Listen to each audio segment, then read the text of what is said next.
Уже третий год приезд в Кыргызстан ассоциируется у гражданина Японии Мацуда Шинджи с бюрократией и бесконечными судебными тяжбами. Когда-то пожилой мужчина поставил перед собой цель помогать незрячим Кыргызстана и основал для этих целей фонд. Поддержал его в этом друг Масахико Такеучи. Проблемы, с которыми сталкиваются ЛОВЗ, знакомы мужчине не понаслышке, ведь он сам имеет инвалидность по зрению. На призыв помочь откликнулись многие неравнодушные граждане Японии. На вырученные средства в 2015 году Мацуда Шинджи купил квартиру под образовательный центр для незрячих и оформил ее на менеджера проекта Ильнуру Эмильканову. Вскоре, по его словам, начались проблемы.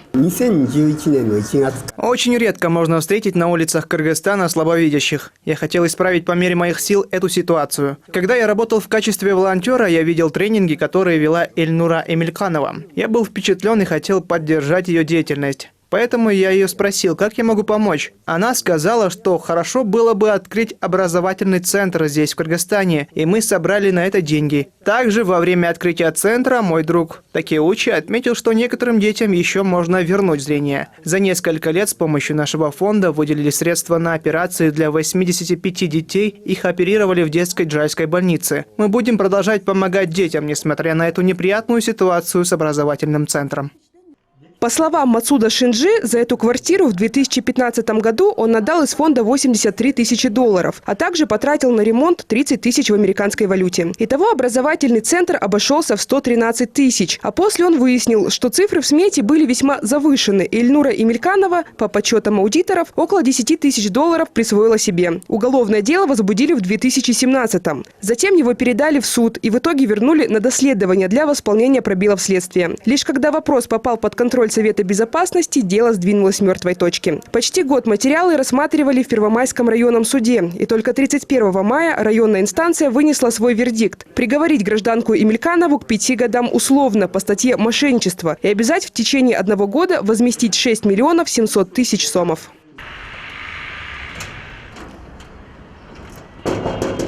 Сейчас здание центра, двухкомнатная квартира с пристройкой, простаивает. Никакие курсы и образовательные программы здесь не проводят. Какое-то время на помещение был наложен арест. Поддерживает порядок, охраняет и проживает в квартире бывший преподаватель курсов по компьютерной грамотности Алик Бакиров.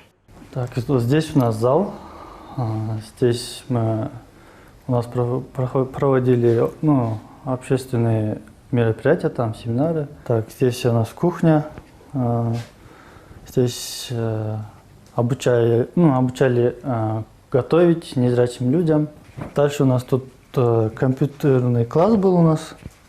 Точнее, не компьютерный класс, тут компьютеры, принтер, да? Здесь люди с инвалидностью по зрению должны были учить алфавит Брайля, осваивать компьютерную грамотность, английский язык, передвигаться с помощью трости. Вердиктом суда остались недовольны обе стороны. По словам Ильнуры Эмилькановой, она не нарушала договоренностей. Женщина считает, что в СМИ ее имя намеренно очерняют и умышленно рассматривают позицию лишь одной стороны. Потому она обратилась с открытым письмом к президенту Сооронбаю Джейнбекову и послу Японии в Кыргызстане.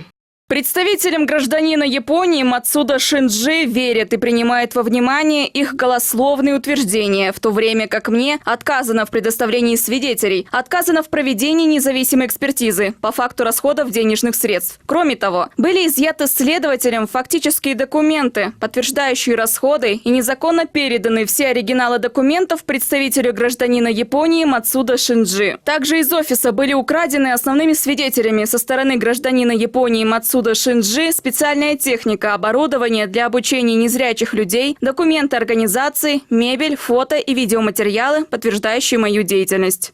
Пару недель назад обжаловать слишком мягкий, по их мнению, приговор в городском суде попыталась и представитель Мацуда Шинджи. Однако городская инстанция оставила его без изменений. Суд в своем решении так и пишет, что она не признала свою вину, но она является женщиной, и суд посчитал, что это смягчающее обстоятельство.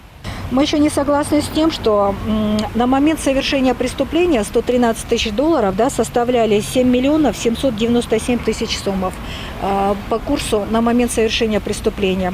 А суд пересчитал этот ущерб, и, соответственно, он снизился почти на 1 миллион сом и стал 6 миллионов 724 сома, 24 тысячи сомов. Вопрос все так же находится под контролем Совета Безопасности. Точку в этом деле должен поставить Верховный суд. Ожидается, что в высшую инстанцию в ближайшее время обратятся обе стороны. Между тем, Мацуда Шинджи отмечает, что деньги, которые должна выплатить Ильнура Эмильканова, ждут незрячие дети, а также маленькие кыргызстанцы с церебральным параличом.